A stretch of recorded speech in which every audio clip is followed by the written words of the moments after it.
অনেক কারণ আছে জাহান্নামে যাওয়ার। মুসলিম হয়েই জাহান্নামে চলে যাবে। আব্দুল্লাহ বিন আমর রাদিয়াল্লাহু আনহু বলেন, রাসূল সাল্লাল্লাহু আলাইহি ওয়াসাল্লাম বলেছেন, লা ইয়াতিয়ান্না আলা উম্মতি মা তাআলা বানি ইসরাঈল, আমার উম্মতের ওই অবস্থা হবে যে অবস্থা বানি ইসরাঈল জাতির হয়েছিল। হাজওয়ান নাল বিন নাল, যেমন দুই পায়ের জুতা সমান, ইহুদি খ্রিস্টান যেমন ছিল, আমার মুসলিম উম্মত তেমন হবে। হাত্তা ইন কানা মিনহুম মান আতা উম্মাহু আলানিয়া,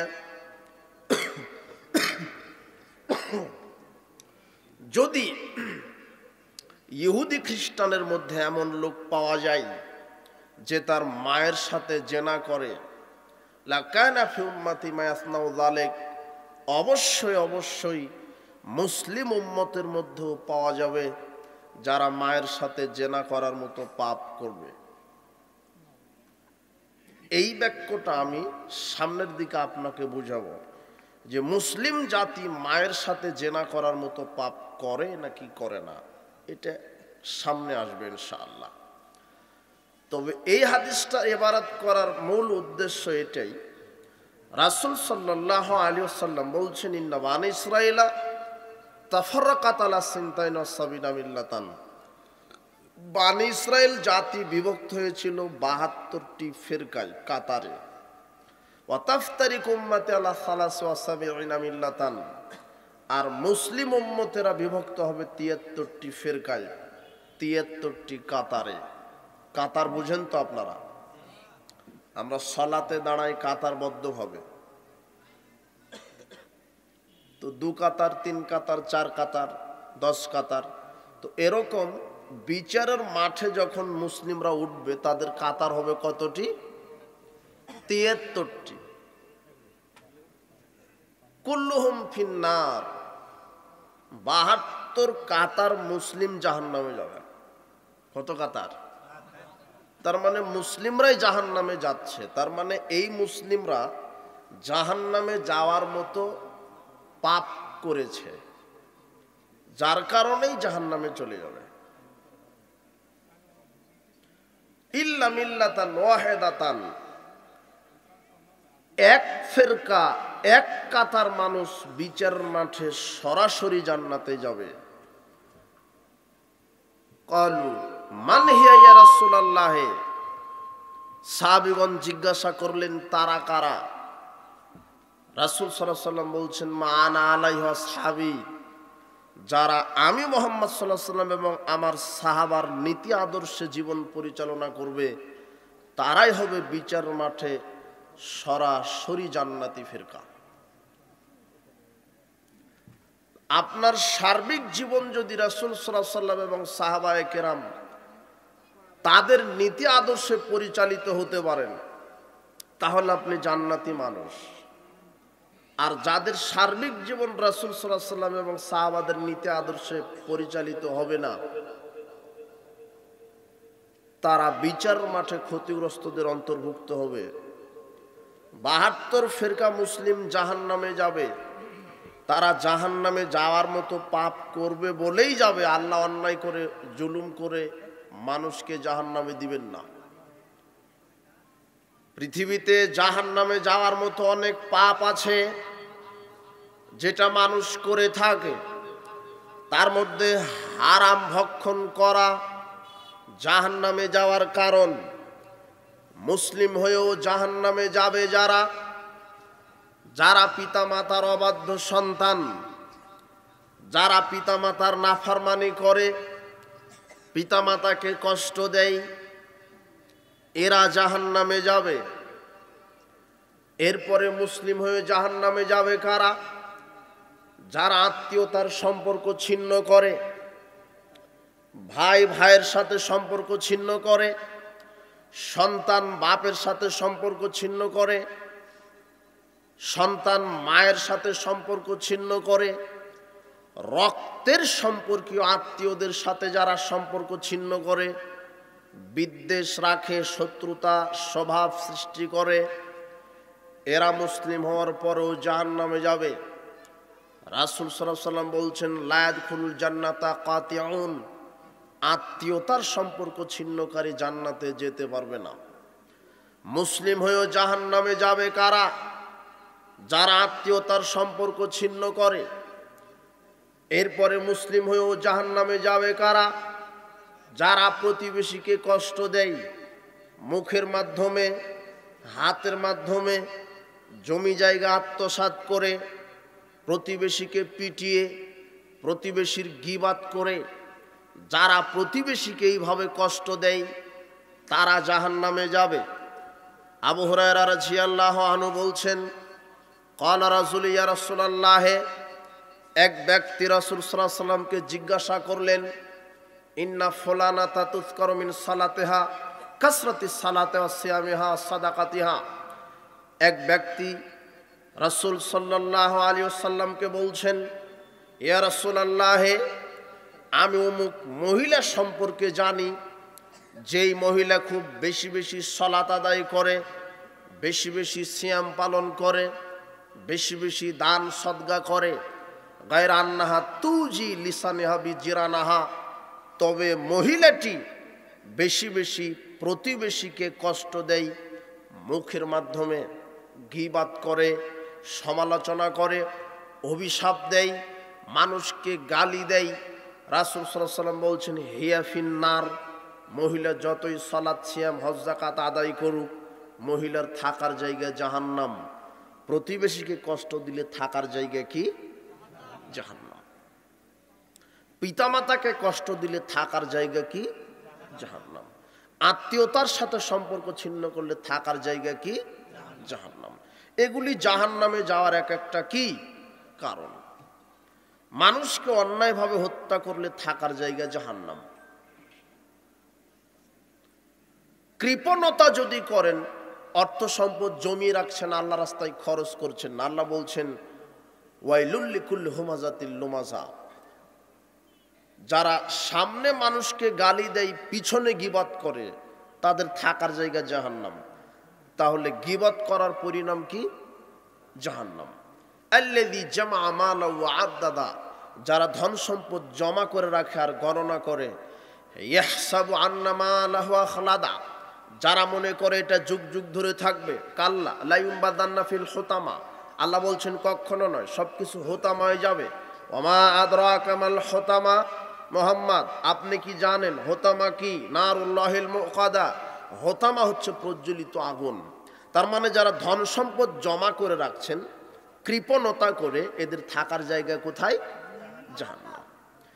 আমি আপনাদেরকে বোঝাতে চাচ্ছি যে মুসলিম হয়েও জাহান্নামে যাবে এই অপরাধ থাকলে, এক, কেউ যদি পিতামাতার নাফরমানি করে, দুই, কেউ যদি আত্মীয়তার সম্পর্ক ছিন্ন করে, তিন, কেউ যদি প্রতিবেশীকে কষ্ট দেয়, চার, কেউ যদি কাউকে গালি দেয়, গীবত করে, পরনিন্দা করে, পাঁচ, কেউ যদি কৃপণতা করে, অর্থ সম্পদ জমিয়ে রাখে, আল্লাহ রাস্তায় খরচ করে না, ছয়, এই যে হারামখোর, যে হারাম রিজিক দ্বারা জীবিকা নির্বাহ করে, সাত, অহংকারী, যে অহংকার করে, লা ইয়াদখুলুল জান্নাতা আহাদুন ফি কলবিহি মিসকাল হাববাতিন মিন খারদালিন মিন কিবর, ওই ব্যক্তি জান্নাতে যাবে না যে ব্যক্তির অন্তরে অনুপরিমাণ অহংকার আছে।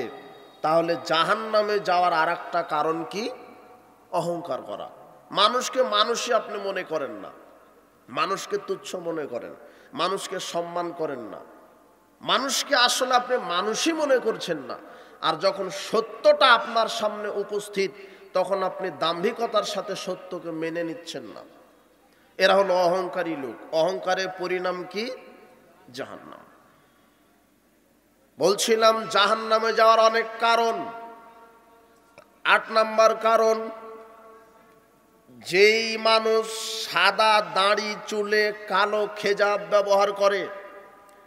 আব্দুল্লাহ বিন আব্বাস রাদিয়াল্লাহু আনহু বলছেন, রাসূল সাল্লাল্লাহু আলাইহি ওয়াসাল্লাম বলেছেন, ইয়াকুনু ফি আখিরিজ জামানে ইয়াখদিবুনা বিসাওয়াদে কা হাওয়াসিলিল হামাম, শেষ জামানায় কিছু লোক বের হবে যারা তাদের সাদা চুল দাড়িতে কবুতরের পাখনার মতো কালো মিশমিশে কালো খেজাব ব্যবহার করবে। লা ইয়ারিহুনা রাইহাতাল জান্নাহ, এরা জান্নাতে যাওয়া বহুদূরের কথা, জান্নাতের সুগন্ধিও পাবে না। সাদা দাড়িতে কালো খেজাব দিলে থাকার জায়গা কোথায়? জাহান্নাম। এগুলি জাহান্নামে যাওয়ার এক একটা কি কারণ। 9 নম্বর কারণ, ইবনে ওমর রাদিয়াল্লাহু আনহু বলেন, রাসূল সাল্লাল্লাহু আলাইহি ওয়াসাল্লাম বলেছেন, সালাসাতুন কাদ হারামাল্লাহু আলাইহিমুল জান্নাহ, 3 শ্রেণীর মানুষের উপরে আল্লাহ জান্নাত হারাম করেছেন। 1, মুদমিনুল খামর, যারা মদ পান করে। 2, আকুন লিওয়ালিদাইহি, পিতামাতার অবাধ্য সন্তান। 3, ওয়াদায়ুস আল্লাযী কুরফালিল খাবাসা, এই হাদিসে আরেকটা পাওয়া গেল দায়ুস, দায়ুসের ওপরে জান্নাত হারাম। দায়ুসকে, যার বউ বেটি বেপরদায় চলে, স্কুল কলেজ মাঠে ময়দানে বাজারে যায়, উলঙ্গ পোশাক পরে, ল্যাংটা বেহায়া অশালীন পোশাক পরে, এই পুরুষ মানুষটা দায়ুস, এর জন্য জান্নাত হারাম। জাহান্নামে যাওয়ার আরো একটি কারণ 9 নম্বর, সেটা পাওয়া গেল, আপনার স্ত্রী আপনার মেয়ে যদি উলঙ্গ পোশাক পরে রাস্তা দিয়ে হাঁটে, আপনার থাকার জায়গা কোথায়? জাহান্নাম। 9 নম্বর কারণ, মুসলিম হয়েও জাহান্নামে যাবে যারা সালাত আদায় করে না। আজকের বক্তব্যের বিষয় হারাম ও সালাত, আর এই দুটাই হলো জাহান্নামে যাওয়ার কারণ। যদি আপনি হারাম উপার্জন করেন আর যদি সালাত আদায় না করেন, আপনার থাকার জায়গা কোথায় হবে? জাহান্নাম। আল্লাহ সুবহানাহু ওয়া তাআলা বলছেন, ইয়াতাসাআলুনা আনিল মুজরিমিন, বিচারের মাঠে অপরাধীদেরকে জিজ্ঞাসা করা হবে। ইয়াতাসাআলুনা আনিল মুজরিমিন, বিচারের মাঠে অপরাধীদেরকে জিজ্ঞাসা করা হবে, মা সালাকাকুম ফি সাকার, এই সাকার নামক জাহান্নামে কেন আসলে?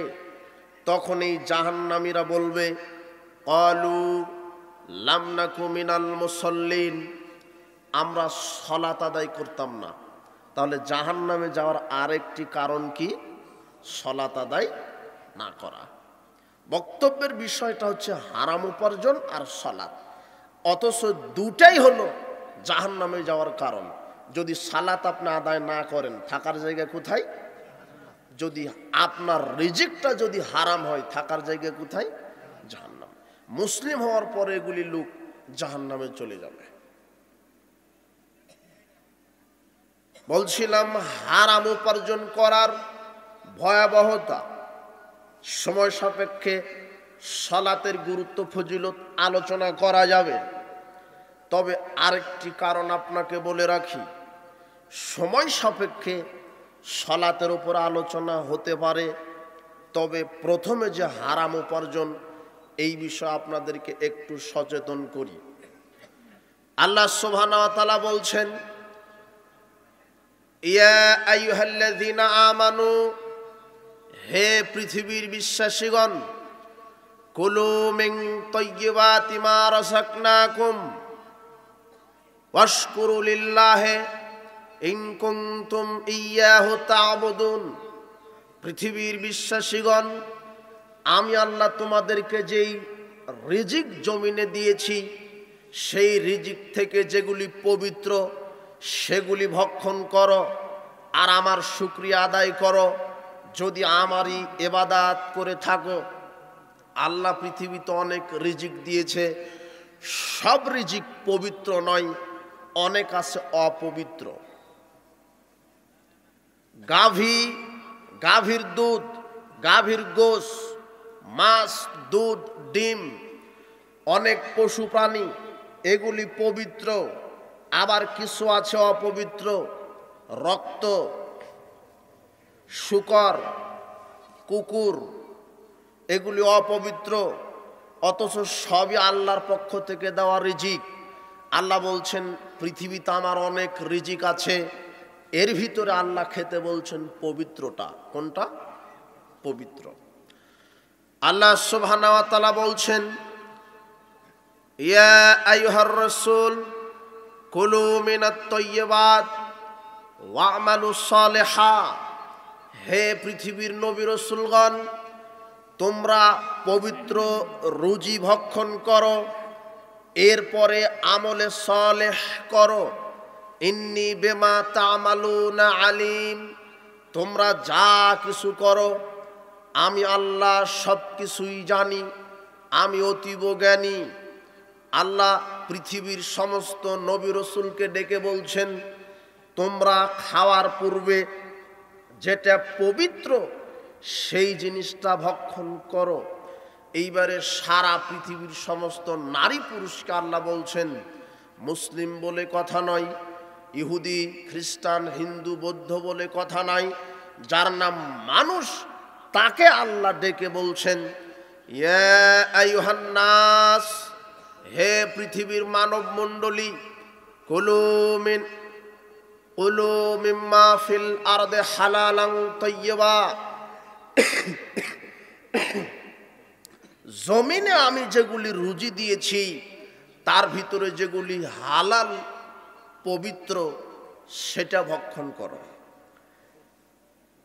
বিগত আয়াতগুলিতে আল্লাহ শুধু বলেছেন পবিত্র পবিত্র খাও। এই আয়াতে আল্লাহ বলছেন হালাল পবিত্র। আপনাকে এখানে বুঝে রাখতে হবে, পৃথিবীতে যত পবিত্র বস্তু আছে সব বস্তুই হালাল, কিন্তু পৃথিবীতে যত হালাল বস্তু আছে সব পবিত্র নাও হতে পারে, কিছু ভুল ত্রুটির কারণে অপবিত্র হয়ে যেতে পারে। আপনি লক্ষ্য করুন, আল্লাহ সুবহানাহু ওয়া তাআলা বলছেন, কুলু মিম্মা ফিল আরদে হালালান তাইয়্যিবা। তোমরা হালাল পবিত্র রুজি ভক্ষণ করো। তো আল্লাহ এখানে, তার মানে হালাল হলেই হবে না, ওটা কি হতে হবে? পবিত্র। কিন্তু আমাদের অনেক ভুল ত্রুটির কারণে হালাল রুজিটাও অপবিত্র হয়। আপনি বাজারে গেছেন গরুর গোশ কেনার জন্য, দুধ কেনার জন্য, ডিম কেনার জন্য, মাছ কেনার জন্য গেছেন, তরমুজ খেজুর কেনার জন্য গেছেন, ছোলা জিলাপি এগুলি কেনার জন্য গেছেন। আপনার পকেটে যেই টাকাটা ছিল, গরুর গোশটা ছিল হালাল, কিন্তু আপনার পকেটের টাকা ছিল সুদের অথবা ঘুষের অথবা চুরি করা অথবা দুর্নীতির। পকেটের টাকা কিসের? সুদের অথবা ঘুষের অথবা চুরি করা অথবা 10-এর পয়সা দুর্নীতি করা। গরুর গোশ হালাল, কিন্তু সুদের টাকাতে কেনার কারণে গরুর গোশ আপনার জন্য হারাম। এটা হলো এখন আর পবিত্র নেই, ওটা কি হয়ে গেছে? অপবিত্র। সুদের টাকা, ঘুষের টাকা, দুর্নীতির টাকা, চুরি করা টাকা দিয়ে গরুর গোশ কিনে গরুর গোশ খেয়ে সালাতে দাঁড়ালে সালাত কবুল হবে না। ইবাদত কবুলের পূর্ব শর্ত। তবে আর একটা আপনাকে জিনিস বোঝাতে চাই, বক্তব্যের বিষয়ে হারাম উপার্জন এবং সালাত, আমল কবুলের অনেক শর্ত রয়েছে। তবে আমল কবুলের শর্তের মধ্যে আজকের এই দুটা শর্ত, আমল কবুলের পূর্ব শর্ত অনেক। তার একটা হালাল এবং পবিত্র রুজি হতে হবে। যদি আপনার রুজি, আপনার ইনকাম যদি হারাম হয়, আপনার ইবাদত কবুল হবে না। আল্লাহ সুবহানাহু ওয়া তাআলা বলছেন, ইয়া আইয়ুহার রাসূল কুলু মিনাত তাইয়্যিবাত। আগে পবিত্র রুজি ভক্ষণ করো, ওয়া'মালুস সালিহা, তারপরে সৎকর্ম করো। আগে সৎকর্ম না আগে পবিত্র রুজি? কোনটা? আগে সালাত নয়, আগে সিয়াম নয়, আগে ইবাদত নয়, আগে কি? পবিত্র রুজি। বুঝেননি মনে হয়। আল্লাহ বলছেন ইয়া আইয়ুহার রাসূল কুলু মিনাত তাইয়্যিবাত, হে নবী রাসূলগণ তোমরা আগে পবিত্র রুজি ভক্ষণ করো, তারপরে ওয়ামালু সলিহা, এরপরে সৎ আমল করো। তো আগে আমল না আগে পবিত্র রুজি? কোনটা? পবিত্র রুজি। যদি আমার রুজিটা পবিত্র না হয় তাহলে আল্লাহ আর আপনার আমল কবুল করবেন না। আমাদের নবী শেষ নবী মুহাম্মদ সাল্লাল্লাহু আলাইহি ওয়াসাল্লামের জন্য আপনারা অবগত হয়েছেন আমার আলোচনার বিষয় হারাম উপার্জন ও সালাত। উল্লেখিত বিষয়ে আমরা সংক্ষিপ্ত সময় আলোচনা করার চেষ্টা করব ইনশাআল্লাহ। মানুষের জীবনে অনেক গুরুত্বপূর্ণ বিষয় আছে, তার মধ্যে গুরুত্বপূর্ণ বিষয়ের মধ্যে একটি হচ্ছে হালাল রিজিক, আরেকটি হচ্ছে সালাত।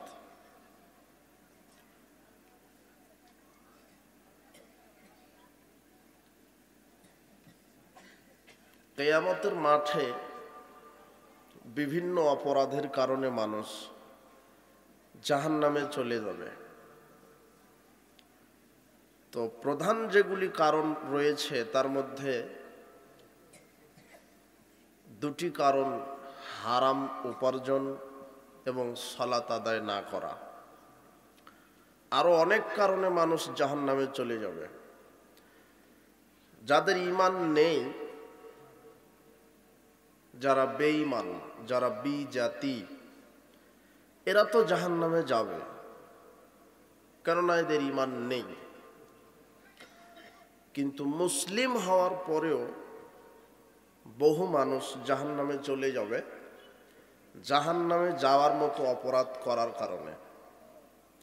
জাহান্নামে যাওয়ার মতো অপরাধ মুসলিম হওয়ার পরেও জাহান্নামে যাওয়ার মতো অপরাধ কি? এক, হারাম ভক্ষণ করা, হারাম জীবিকা নির্বাহ করা।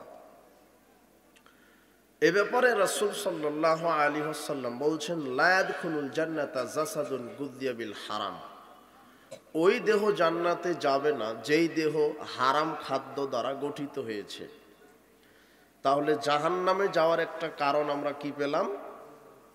হারাম ভক্ষণ করা, হারাম জীবিকা নির্বাহ করা।